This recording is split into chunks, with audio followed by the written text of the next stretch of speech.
Is the BJP going to be the alternative? The BJP has a very long way to go in Tamil Nadu. I don't know whether they're going to win any seats. If they win any seats, even one seat is a bonus. The DMK are masters of propaganda. But Vijay is going to definitely, for the people who are looking for an alternative, if Vijay manages to say the right things and do the right things, I think he is very capable of being a good alternative to the Dravidian parties.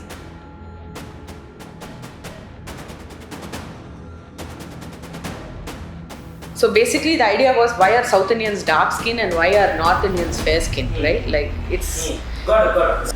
If you harass a Brahmin, that Brahmin is not going to retaliate. Okay. That person is going to run away and hide. So they were a very sort of soft kind of people. E.V. Ramasamy Nayakar ever spoke about the Pallars, the Parayars, the Arundadiyars of Tamil Nadu. Yeah. If anybody needed empowerment, even today, it's them. He was a rational, he was an atheist. He wanted Tamil Nadu to stop, worshipping gods, because he felt that the caste system was the root of all evil and therefore people should become atheists. So Annadurai, a lot of people say Annadurai was a very different person from the other DMK leaders, but we don't really know because Annadurai was only in power for 2 years. He died early. So we don't know what he would have been, who he would have been if he had continued. I will not abuse your gods. You vote for me.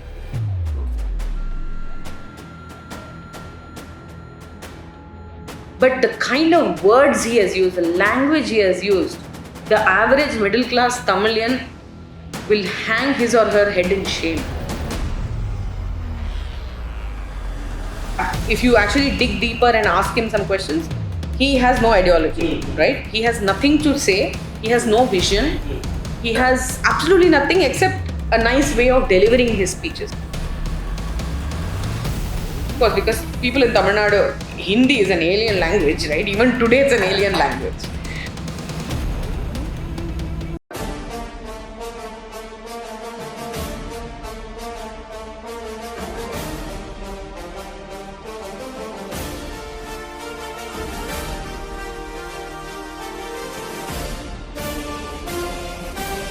Namaste and a very warm welcome to the National Sparasi. This is the Intellectual Exchange with me, Sri Dharmalakwan. In today's episode of the Intellectual Exchange, we have a journalist from South India, and she's especially from Tamil Nadu, and she has done various research on Dravidian politics. So we will decode the Dravidian politics and what are the myths and lies spread by them. We can see the Dravidian politics, which has been in the front line in the Indian politics as well. So we will decode it one by one.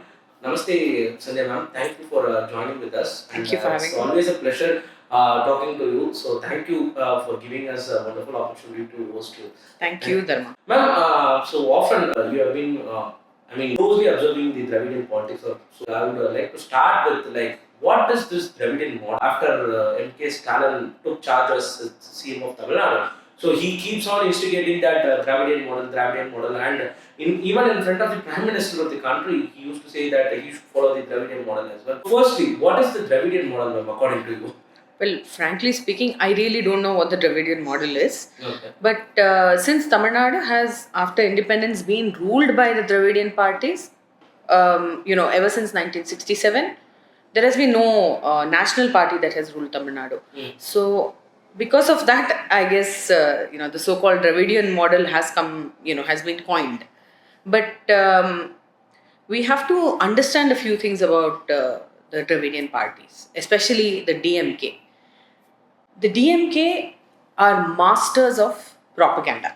Okay. The party was started with the mass medium of cinema as its base, and they customized, tailor-made, they twisted and tweaked film scripts, they wrote film scripts, they chose actors and actresses who would spout those dialogues which were part of their ideology, and this was transmitted to people of Tamil Nadu through the mass medium of cinema. So that is the point where the Dravidian movement actually begins. So when it comes to the DMK specifically, the current Chief Minister M.K. Stalin, his father Karunanidhi, was a very prominent script and dialogue writer in Tamil cinema. It was his film scripts, his dialogues, which are mouthed by another, huge Dravidian hero called M.G. Ramachandran, who was the founder of the AIADMK, the other Dravidian party. Now, it was these two who sort of had a lot of, influence over the scripts of the films, over the pushing of the Dravidian ideology in Tamil Nadu through the medium of cinema. So, the Dravidian parties, they understood the mass media, they understood messaging, the art of communication to the people of Tamil Nadu. They understood it very early on, which is what makes them masters of propaganda. So, the usage of terms like Dravidian stock and Dravidian model, all of this is just propaganda.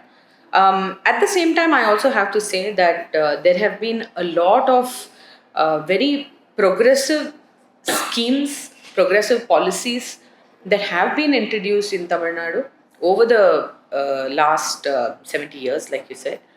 And many of these schemes are now being replicated in other states and by the national, at the national level itself.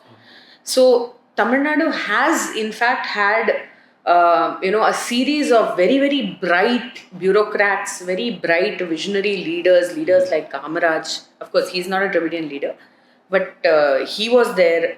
Mr. Karunanidhi, a lot of schemes were implemented under him. MGR, a lot of schemes were implemented under him.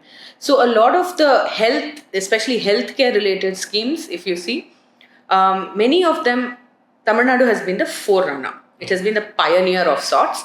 And these have, once it has become a success in Tamil Nadu, they have been adopted by other states and at the national level itself. Okay, got it. So, one such thing which we can see about the DMK is like they don't respect the god, especially Hindu gods as well. Their parent body, that is the Dravidian Kazhagam, they do this often, like even day in and day out, all these Veeramanis and Subhavira Pandyans or do all these stunts, and they used to say this. But even DMK now openly called for an abolition of Sanatana Dharma and compared it with AIDS and HIV and malaria, dengue and other such diseases as well. So where is the root cause or where is the root ideology for all these things? Like we can openly say that they are against a particular religion, they are against a particular caste as well. So where did it started from actually? The root of this was actually, funnily enough, it was in opposition to the Congress party. So E.V. Ramasamy Nayakar, who is called Periyar, or Periyar actually in Tamil means the elder one, or somebody who's great, right? Mm-hmm. So he was actually part of the Indian National Congress before independence. And in 1925, Periyar, or E.V. Ramasamy Nayakar, he had a falling out with the Congress. Okay. So he could not agree with Gandhi, M.K. Gandhi. He had various differences with Ambedkar, with a lot of other people, and he decided to come out of the Congress. He came out of the Congress and joined what is called the Justice Party. Now, Justice Party was the other party which was there in Tamil Nadu. Now, the Justice Party was formed by a group of people who were wealthy landlords. Okay. So, they were landowning castes, very, very wealthy people, well educated. They had access to, all the various, various positions of power in society. They all had one common grouse. The common grouse was that the Brahmins of Tamil Nadu were in all the positions of power in the government. Okay. So they were working very closely with the British, and as a result, they felt that they had been excluded. The so-called non-Brahmin castes, okay, they felt that they had been excluded. Now remember, these are not necessarily backward castes. Today many of them are still classified as forward castes. Okay. But at that time, they are not Brahmin castes. Okay. Right? So, non-Brahmins, in a simple basically non-Brahmins, but not necessarily your Dalits or your OBCs. Got it. Right? Who are really looking for empowerment. Yes, so basically they were upset that the Brahmins had sort of taken over all the jobs which the British had kept in place. So the Brahmins were everywhere. They were, basically ruling the whole bureaucracy, the upper levels of the, of the government, the clerks. All of them were Brahmins at that time, and the non-Brahmin caste felt excluded. Which was fair enough. So they formed an association which then became a political party. And when the British were under pressure to give some sort of, powers, political powers to the Indians, that's when the Justice Party and the Congress, they contested elections. And the Justice Party actually won the elections also. So, E.V. Ramasamy Naikar, he fights with the Congress leadership. He comes out and he decides to join the Justice Party. Okay. All right. And then the Justice Party slowly loses out to the Indian National Congress, because by then a leader called Rajaji comes into the center of things. And Rajaji becomes a very prominent force. This is then independence happens. This is the time of, a lot of patriotism. And the Justice Party is thrown out and Congress comes to power. So Periyar has taken over the leadership of the Justice Party, which is it's disintegrating. And he then says, I don't want this to be a political party, and he converts it into what is called the Dravidar Kazhagam. Now the Dravidar Kazhagam, this is where the first sort of use of the term Dravidar actually comes in, where Dravida, it's there in ancient texts also. It is there in Sangam literature. It is there even in Sanskrit literature. Dravida actually means a peninsula, which is land covered by sea on three sides, which is the southern part of India.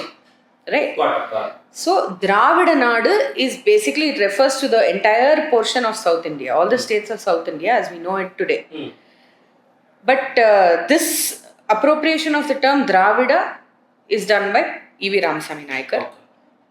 And he then, he gives credence to a fiction which was created by some of the British writers. The British guys who were here, some of them had come up with this theory that there were Aryans, an Aryan race. Okay. So basically the idea was, why are South Indians dark skin and why are North Indians fair skin, right? Like it's... Got it. So there was a theory that they are different races. And the British decided, they came up with some fake theory saying the Aryans had come from the steppes of Central Asia. Exactly. So they came from there, they invaded India. And so the northern part of India, belonged to the Aryans. They invaded the land and they came to the south also. And because some of the Brahmin, castes were light-skinned in Tamil Nadu. So therefore, anybody who was light-skinned was called Aryans. So the theory that Periyar, which was originally started by the British, Periyar decided that this whole Aryan theory was correct, that Brahmins were actually Aryans who had come from some other part of the world, invaded India, and they were dominating or ruling over all the other Dravidians of Tamil Nadu. This was the bizarre theory, and it served his political purposes, because Ramasamy Naikar was also not a Brahmin, and he was very clear that, because at that time the Brahmins of Tamil Nadu were only about 5% of the population. They were a soft target. They would not. They were not people who would fight. They would not retaliate. So if you harass a Brahmin, that Brahmin is not going to retaliate. Okay. That person is going to run away and hide. Okay. So they were a very sort of soft kind of people, soft targets, if you want to call it that. Of course, they did hold all the positions of power in the bureaucracy, in the courts, as magistrates, as accountants, clerks. All those positions were held by the Brahmins at that time. So Ramasamy Naikar decided that these were soft targets, and in order to gain power in society, political power, he would have to do exactly what the British did, which was divide and rule. So it became Brahmins versus non-Brahmins in Tamil Nadu. Okay, so if the timeline would be exactly it started around 100 years before.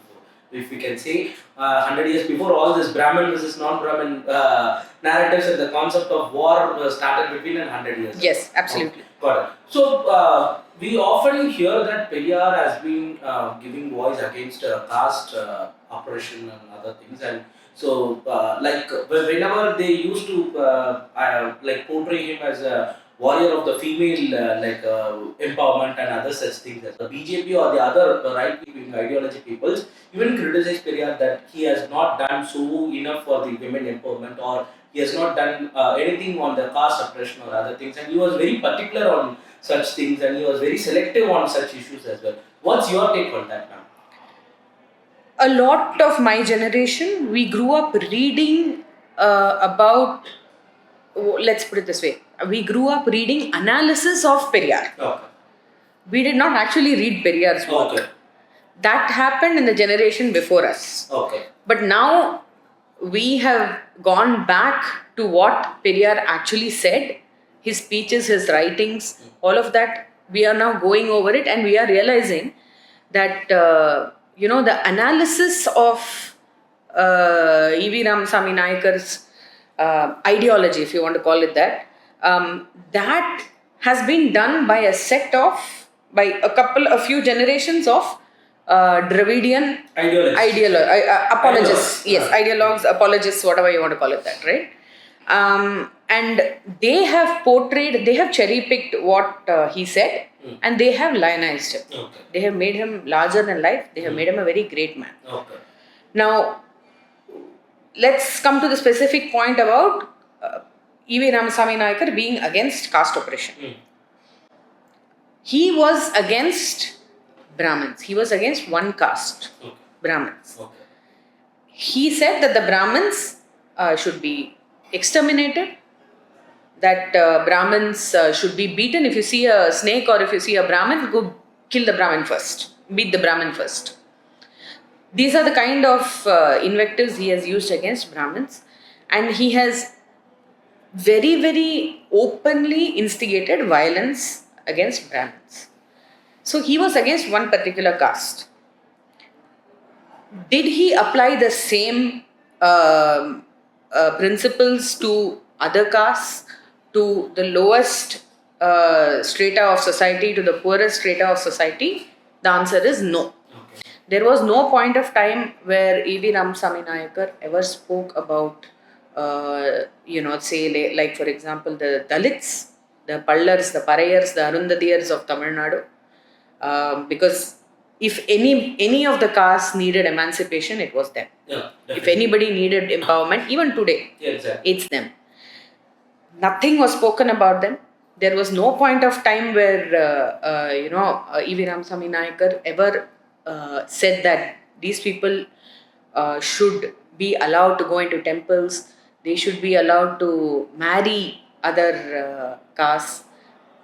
Nothing. So what E.V. Ramasamy Nayakar did in effect was that he created what is called a neo-Brahmin. Right? Like this is what Dalit intellectuals call it. I disagree with the term neo-Brahmin, but anyway, let's agree with their ideology right now. So he created what is called the neo-Brahmin, which were basically the other forward and other OBC castes, which are classified as OBC now. They were the dominant castes in terms of population, in terms of landowning castes, in terms of wealth. So I'm not going to name them because I don't want to, say that XYZ castes are perpetrating violence or perpetrating caste aggression. But you go to any village in Tamil Nadu, you will find that there will be Brahmins, they will be perhaps priestly class, maybe in some places they will be landowning, very rarely. But apart from the Brahmins, who actually runs the village, who's the head of the village, who's the most powerful person in the village? It is most likely it will be a member of a dominant caste group. Let's say OBC from OBC. Which is likely to be an OBC. It could also be an FC. Okay, it could Other also than Brahmins. other than Brahmins. So it will only be one of these dominant castes, and if you see those castes they will continue to aggressively and actively perpetrate caste aggression against your Pallars, Parayars, and Arundadiyas, and also some of the other smaller non-dominant OBCs. Okay. So what E.V. Ramasamy Naikar did, in essence, was he empowered those aggressive, caste aggressive dominant castes even more. By feeding anti-Brahmin narratives. Yes. So by disempowering the Brahmin and by making this particular caste more powerful, he also ensured that the rift in society was larger. So this caste, which was already aggressive, it was numerically big, prone to violence also. Some of them were even prone to violence. These castes were the ones who did all the so-called honor killings. So if a Dalit boy married into this community, for instance, that Dalit boy would be finished off. We know many examples are there. So this community got a voice through E.V. Ramasamy Naikar, and this community was also emboldened to perpetrate caste aggression against the most oppressed castes in Tamil Nadu. Got it. So this Brahmin or anti-Brahmin narratives was there from the beginning. Let's say from 1917 or 1924, it goes on till date. But when did it has converted into an anti-Hindu narrative? See, today they abuse gods, like right from Vinayagar, right from Lord Ram, right from Lord Krishna and other gods. And I think they have never touched Lord Murugan or other deities in Tamil Nadu. But since the Brahmin oppression or the Brahmin anti-Brahmin narratives was there, when did this convert into as a anti-Hindu narrative? See, because in the early days of his life, I don't think E.V. Ramasamy Naikar spoke about anti-Hindu or defaming gods there. When did it actually turn? And today they are still taking it. See, be it Vel Yatra, which was recently did by the BJP Tamil Nadu, and before that they have been supporting the abusers of Lord Murugan. And still they used to call that where did Ram study engineering and where did he build all those things. Even Karnataka did that. And decay, we can't, we don't want to say that. They often do the business with all those comments actually from Lord Krishna or other things as well. And I remember that in 1971 elections, Mr. K. Veeramani openly said that we we garlanded Lord Rama with slipper, and then we won the elections very majoritarily. And even now we are touching Lord Murugan, and then we are going to win. And the same thing has happened also. And I don't know what's the narrative between Tamil Nadu's politics and the Tamil Nadu people as well. Because I think Tamil Nadu is one such state where 90% of the people, 95% of Hindus regularly go to temples and they are very devotional as well. So where this narrative goes wrong, we can discuss that later. But let's say, when did this anti-Brahmin narrative become an anti-Hindu narrative? So at the beginning, just after E.V. Ramasamy Naikar took over the Dravidar Kazhagam, he went a little sort of off the rails. Okay, he was a rationalist, he was an atheist, he was propagating atheism. He wanted Tamil Nadu to stop worshipping gods, because he felt that the caste system was the root of all evil and therefore people should become atheists. To prove his point, he had garlanded a Ganesha statue with chappals. He had broken idols of Ganesha, various other idols. He had broken it, and all this was causing a lot of anger within the Hindu society. I mean, like you said, Tamil Nadu is a very devout state. People are very, very devout Hindus. It is seen as Shiva's land in many ways. Exactly. So it caused a lot of concern and anger among the Hindu society. It was around this time that there were a lot of very bright followers of Periyar who were students. People like C.N. Annadurai, M. Karunanidhi. All of them were with Periyar at this time. Okay. Over a period of time, they realized that being with Periyar is going to be a liability Okay. because he was doing all this stuff. He was upsetting the Anna was Hindus. slightly different from his ideologies, I think. Well, he was, and I'll tell you why. Again, it was opportunism because Okay. initially he was very much a follower of Periyar, and after a point of time, Annadurai decided that he wanted to have nothing to do with Periyar. There was a point of time when they were not speaking with each other. In fact, Annadurai was going on stages and he was criticizing Periyar on a lot of the things he has said and done. And this also was because Annadurai wanted to contest elections. Okay. Ramasamy Naikar said no. Okay. We have to be a social organization. Dravida Kazhagam has to be a social organization. That is one of the reasons they decided to part ways. Annadurai moved out and took with him a large chunk of the Dravida Kazhagam. They formed the Dravida Munnetra Kazhagam, the DMK. Contested elections, 1967, Annadurai becomes chief minister. And of course, after that, Karunanidhi comes to the fore after Annadurai's passing away in 1969. So Annadurai, I mean, a lot of people say Annadurai was a very different person from the other DMK leaders, but we don't really know because Annadurai was only in power for 2 years. Okay.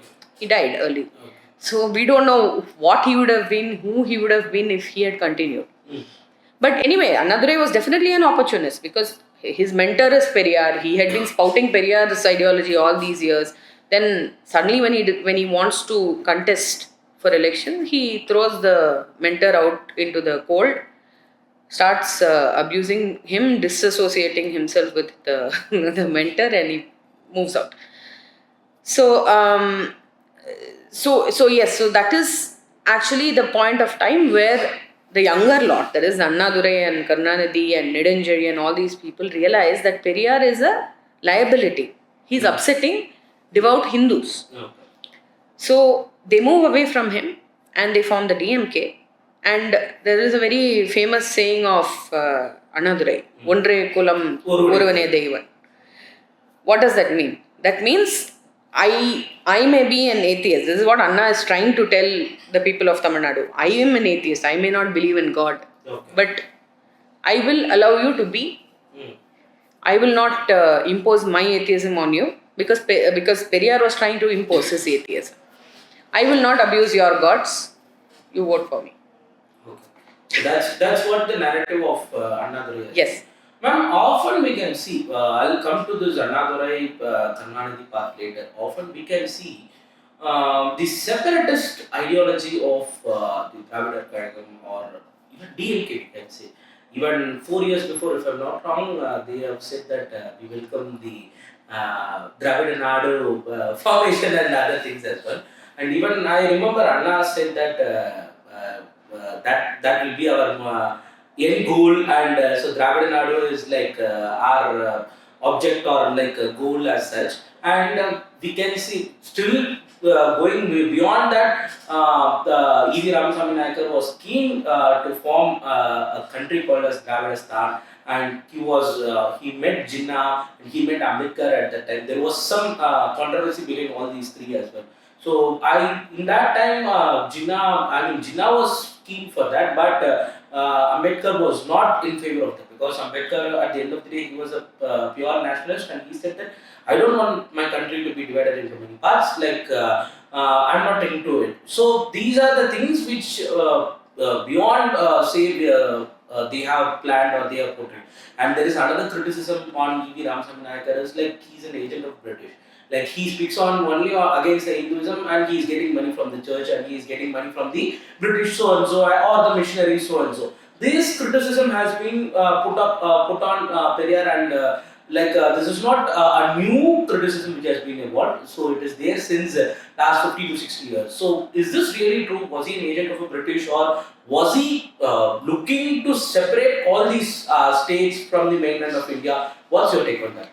So his idea was that he obviously went along with the Britishers' theory of the Aryan invasion. Okay. And even on the Independence Day itself, he was raising all those black flags. Yes, Dravida Kazhagam said that Indian Independence Day, that is August 15, 1947, was a black day, and they all wore black in mourning.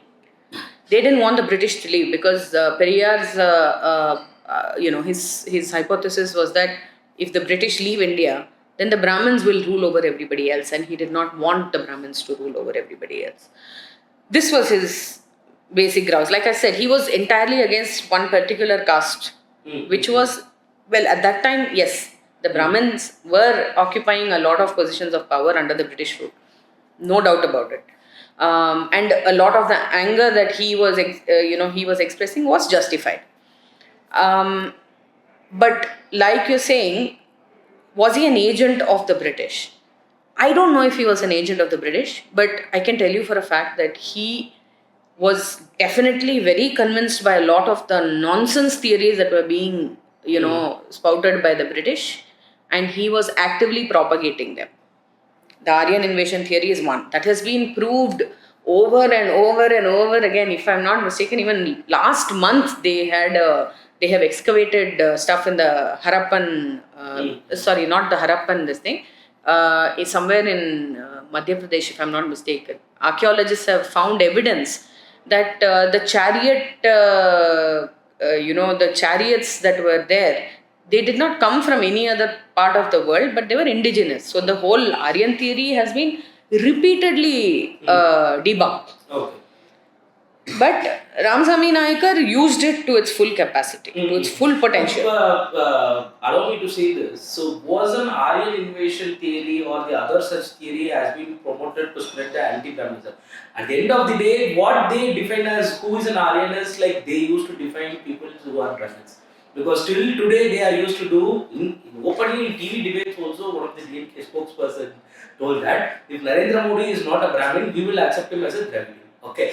And they are accepting Rahul Gandhi as a Dravidian also. And which is weird. Which is weird. And so, was this a part of an anti-Brahmin narrative? Because like at the end of the day, E.V. Ramasamy Nayakar did this to promote, to promote this anti-Brahmin narrative, and he promoted the Aryan invasion theory. Was it like that? Definitely. The whole Aryan invasion theory was used beautifully by Ramasamy Nayakar to propagate anti-Brahminism. There's another, and this is where the point I had made about the DMK and the Dravidian ideologies being masters of propaganda. They take one small word or one small phrase in some small obscure manuscript of the many books and manuscripts that the Hindu religion has. They'll take one small phrase from it and they'll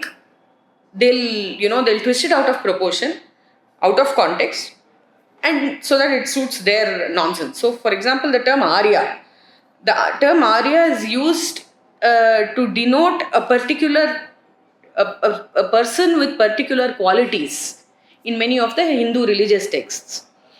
So an Arya is somebody who is dharmic, who has all those various qualities which are supposed to be there for the ideal man, right?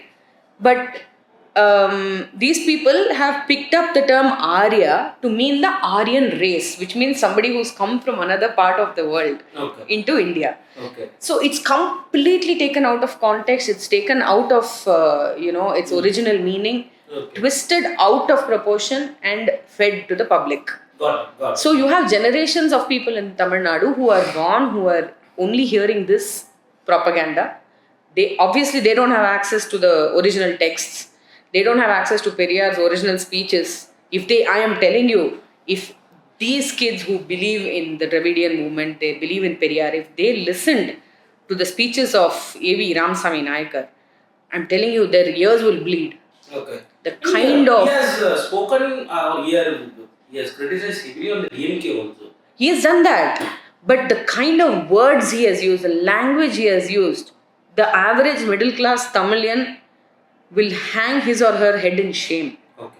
That kind of filthy language, that kind of abuse, that kind of, disgusting, connotations that are being used, double meanings, absolute filth. This is actually not a one-off speech that he has made. This is 99% of his speeches. Okay. But all of this have been beautifully removed. The 1% of what he said has been packaged nicely. Okay. He has been packaged That as has an been individual, promoted. an intellectual. He has been beautifully gift wrapped and delivered to all of us. Got it. Ma'am, since we spoke about the idea of separation, till today, and see, there is another party called as Nam Tamil, where they often they speak against the sovereignty of India or the constitutional authority of India. There is another guy called as Tirumurugan Gandhi. All these are their root. They believe in Periyar and the other things. They were once associated with the Dravida Kazhagam, and now they are individual parties and other things. So, what is the end cause, or what is the answer for all these kinds of answer to all these kinds of separatists? Because at the end of the day, separatists should not be allowed in any forms, because we know what the country has struggled to get an independence and what the country has took in shape to attain its geographical extent in today's world. So, what is the idea of all these separatists? Still, they used to say that, Seeman's separatism is somewhat different from Dravidian Kazhagam separatism, because he has love towards Sri Lanka and all these Eezhu Tamilargal and Tamils who are living in Sri Lanka as well. So, what is the answer for all these kinds of separatism? Because we will deal into other factors which has been done by the DMK. And so, what is your take on the separatism which is still existing in the state of Tamil Nadu? So, people like Seeman and Tirumurugan Gandhi, they use little bits of Ramasamy Nayakar's ideology, little bits of the DMK's ideology, little bits of the separatist thought process that you were talking about, and they blend all of it to create a sort of something that looks very rebellious, an ideology that looks very rebellious and very progressive. And this is done so that they can lure the youth. A lot of the youth will go against what their parents say. Like most teenagers, the young adults, they don't want to do what their parents do. And most of the parents are either DMK supporters or ADMK supporters. Okay. So these kids, they don't want to do what their parents do. So they look for alternatives. And this is exactly how a person like Seeman has come to the fore. Right, so he offers a very rebellious sounding alternative. If you actually dig deeper and ask him some questions, he has no ideology, right? He has nothing to say. He has no vision. He has absolutely nothing except a nice way of delivering his speeches. He's a very captivating speaker. That's the only thing he has. So this section of your first-time voters, your second-time voters, very young kids, they all gravitate to Seeman. They like the way he speaks. They like his fiery delivery. They like his bombast. Okay. And they like not only the words or ideology. They don't know enough. They don't know enough. They are very captivated by him. He's all over social media. Okay. So it's that generation which is actually following him. And also some of the the younger lot who are from very oppressed backgrounds, they don't have jobs, they are unemployed, they are frustrated. So people like Tirumurugan Gandhi, they provide an outlet for these youngsters because they are raging against the powers that be. Right? So they are spewing anger at the government, they are spewing anger at the ruling classes. So it's a very attractive proposition for these kind of kids who are frustrated, they are unemployed, they need an outlet for their anger. This is the exact niche position that these people occupy. And they are very, very well funded by the church. Okay. And by the church, I am saying it's church of a variety of hues. So it could be a Roman Catholic church, it could be the CSI. CSI in fact has so many NGOs. So many NGOs. So many missionary organizations. They are actively funding a lot of such similar sounding people with ideologies and NGOs with ideologies similar to Seeman's and Tirumurugan Gandhi's, and a lot of this money actually goes to these people as well. So Tamil Nadu uh, it's the funding that the church gets. If you look, I don't know if a lot of the audience has noticed, but recently the Rajya Sabha MP P. Wilson had moved a bill to restore funding for all the FCRA funding for all the Christian NGOs Which has been in Tamil banned Nadu. or which has Yes, been which pulled have been Okay. stopped from getting funding. Huge amounts of money, and this is not a conspiracy theory. I have actually worked on this. Okay, I have done the research on this along with a few other colleagues and friends. The money that is coming from foreign countries into NGOs in Tamil Nadu is huge. It's ridiculous sums of money. Got it. Now, what has happened is that the FCRA, the rules and laws have been tightened. Many of these NGOs have lost that funding. They don't have that amount of money any longer. So, people like people who have been getting the money from the church through these NGOs, they are now suffering. Okay. And that is, in fact, the reason why the DMK has also gone and done this, have appealed that. No, recently the NIA, the National Investigation Agency, has raided the various locations of the party's functionaries of Seeman's party. So, what does that? Because I heard that they have been planning for an armed. Yes, that's their link with What's the kind of narrative are they trying to No, it's really bizarre. See, Seeman's party is made up of all kinds of lumpen elements, to say the least. And I'm not at all surprised that they have found that his functionary has been working with the LTT to smuggle arms and restart the LTT and the war in Sri Lanka. I'm not at all surprised, because this is the kind of people that Seeman actively goes out and attracts. He wants to see, or he wants himself to be seen as a champion of the Tamils of northern Sri Lanka. Fine, you want to be a champion? I would suggest he should go there and stand for elections or do whatever he does. In Tamil Nadu, he should do it in Yarpanam or in Mullaitivu or wherever. But this is and see, in Seeman's party there's another very prominent person as well. Lottery Martin's son. Got it. And he is having connections with all the Dravidian parties. Exactly. He's one of the main funders with the DMK and Exactly. Okay. So you have people like Lottery Martin, you have this LTT, some guy who's a sympathizer of LTT, he's doing arms smuggling.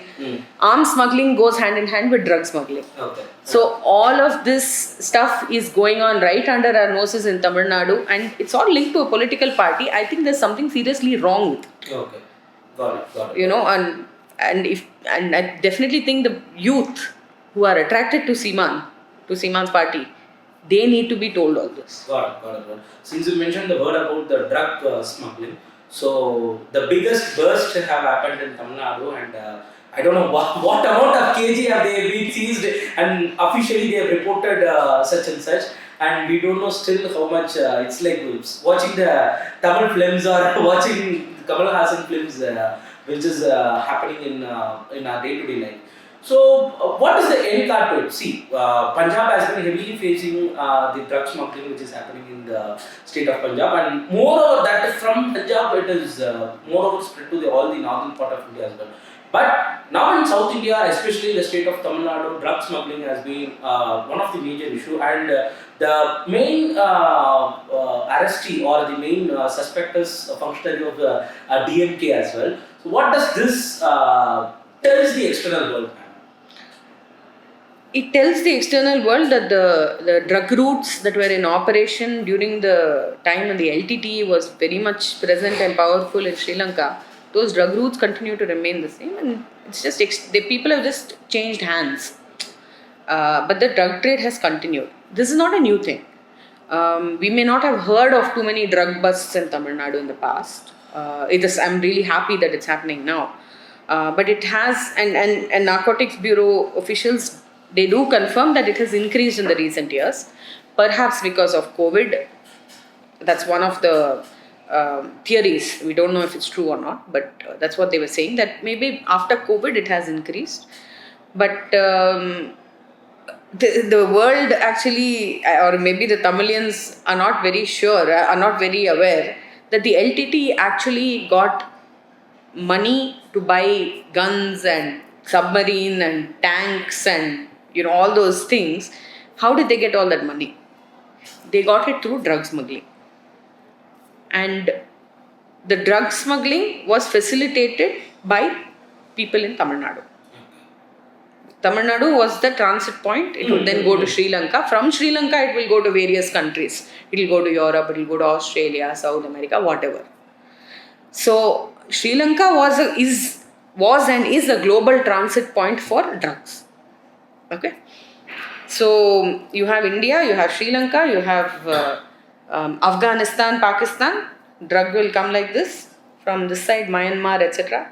It will come through the country by Indian railways, by people transporting it by road, comes to Tamil Nadu, comes to the coast of Tamil Nadu. They are put into boats. The boats go mid-sea. There will be an exchange between Indian Tamil and Sri Lankan Tamil fishermen. They will take it back. From there, it will go to other parts of the world. This is how it works. I think we can do a separate episode on this is one of the major problems for the next generation people as well. Ma'am, to continue in our episode, like often we can see, as earlier you mentioned, that they have the powerful tool of setting the narratives through the same. Till today, two things have been done in this. One is like spreading hate against Hindi language, and the other thing is like criticizing the Hindi speaking people as well, calling them as Barakan and calling them in abusive languages still today, and it has been happening and it has been criticized as well. From where did this anti-Hindi narrative came from? Because Tamil Nadu is the only one state which has done anti-Hindi agitation twice. One is before independence and one is after independence, and that is the way. That is a main tool for the DMK to get into the power as well. In 1960s, I'm saying. You're right. So that is one of the main tools they have used against the Congress at that time, and they have came into the power. So where did this anti-Hindi narrative came from, or did they use this anti-Hindi narratives to come into the power or stay into the power and keep away the national parties in order to not come to the power in Tamil Nadu?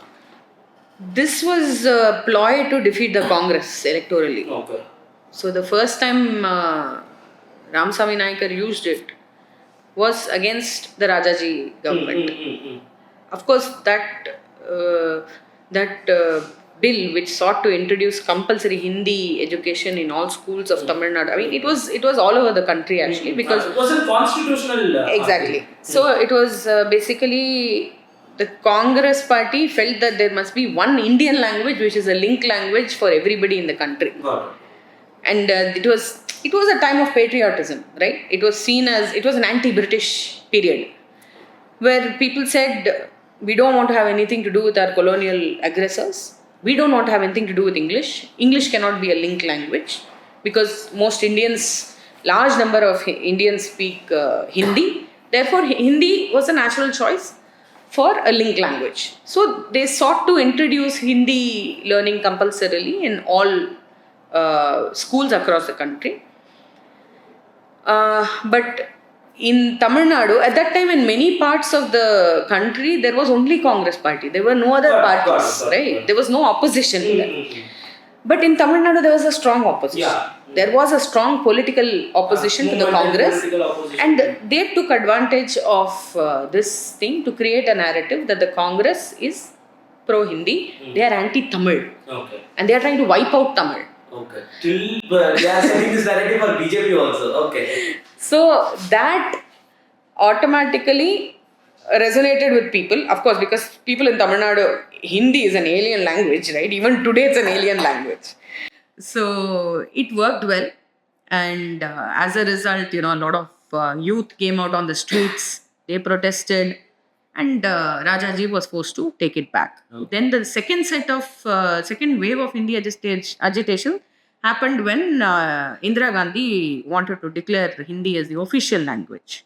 As the national language. And then there was again another wave. This wave was very violent. after which DMK came to power. Because by then all the DMK guys were part of the protests. There were self-immolations, buses were torched, all sorts of things happened.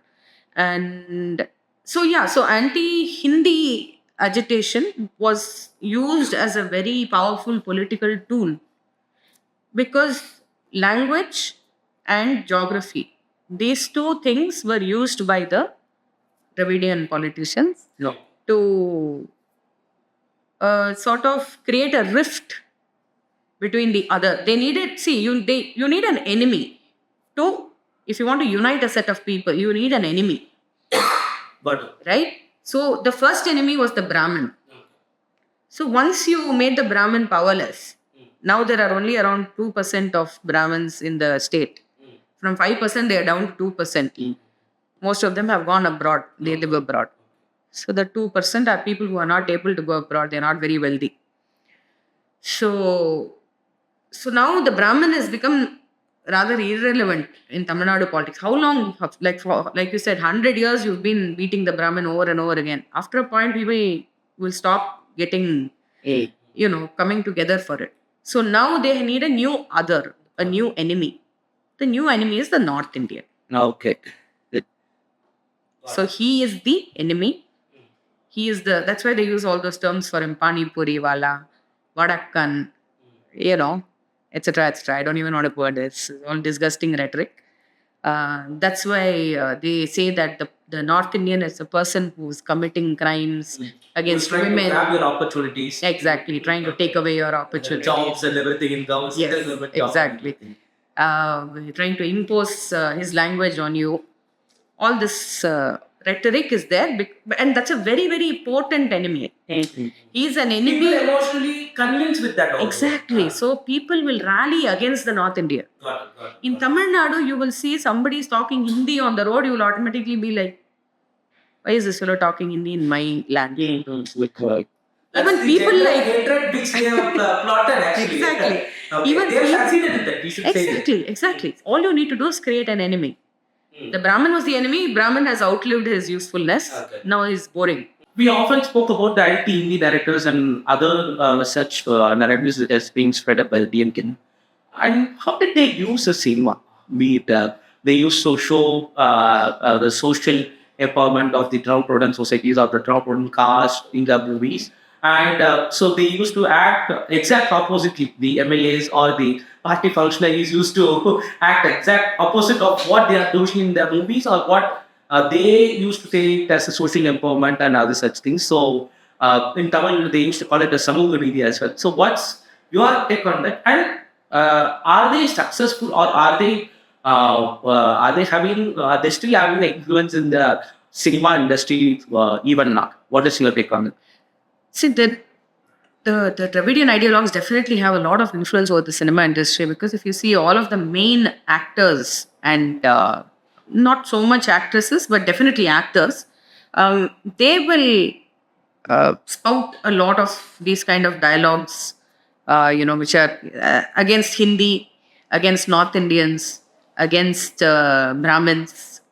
A lot of these kind of ideological dialogues will be incorporated into scripts. There will be a slight communist tinge in all of the scripts. It will not be, overtly capitalistic. You won't find many films which are overtly capitalistic or about making money, etc. You will always find that the heroes are very willingly becoming part of this kind of narrative. And that is also to a large extent the reason is that the DMK more or less controls the entire film industry in Tamil Nadu. So you have, now Udayanidhi Stalin has actually resigned from his position in Red Giant Movies, but it is well known that it is definitely his film production company.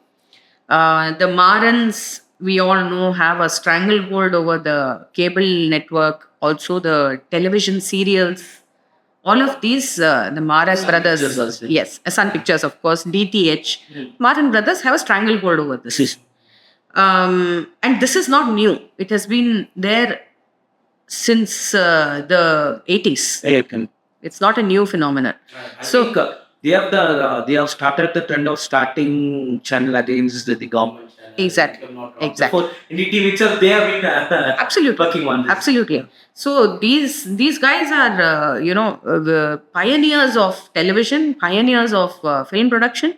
A lot of the producers who are currently ruling Hollywood, if you want to call it that, they all are very, very intricately, deeply connected with the DMK's first family. Okay.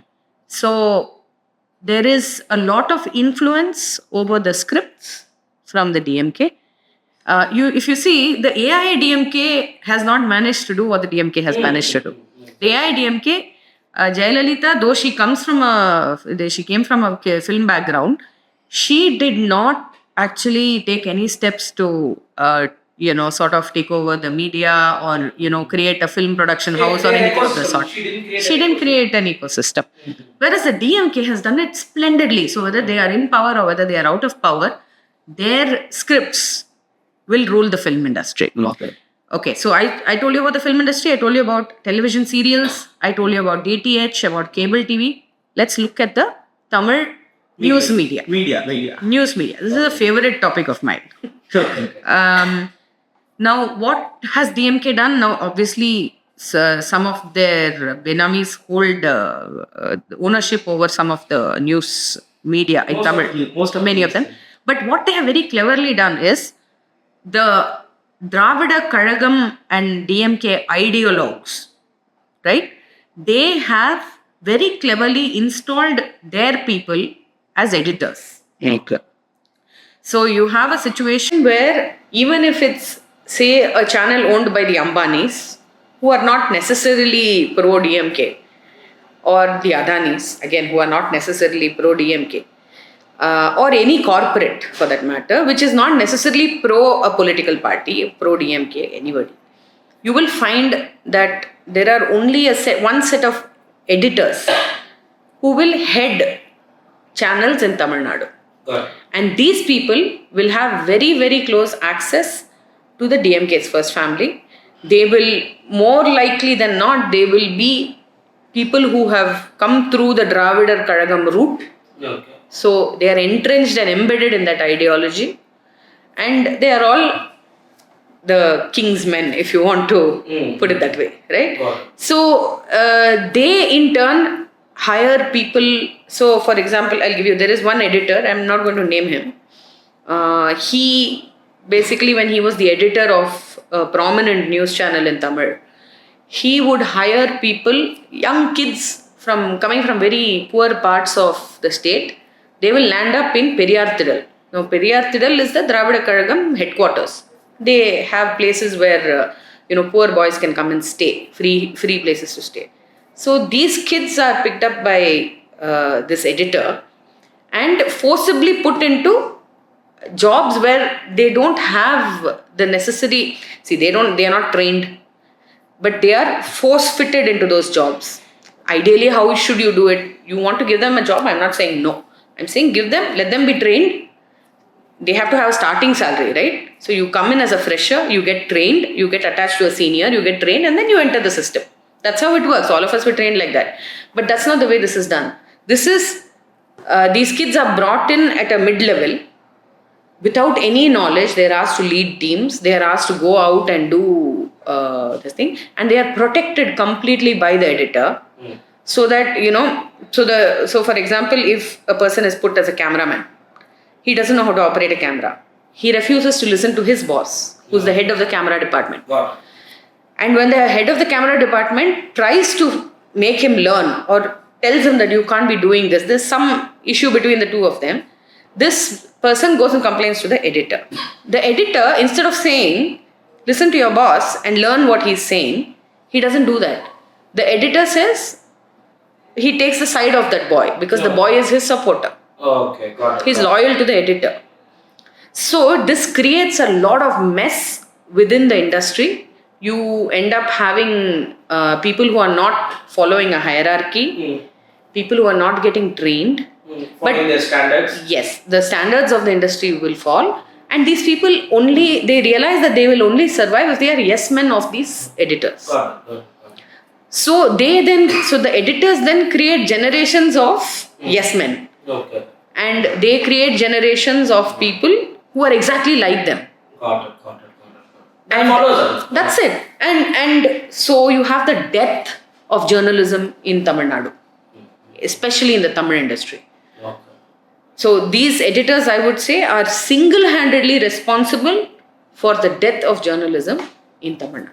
Got it.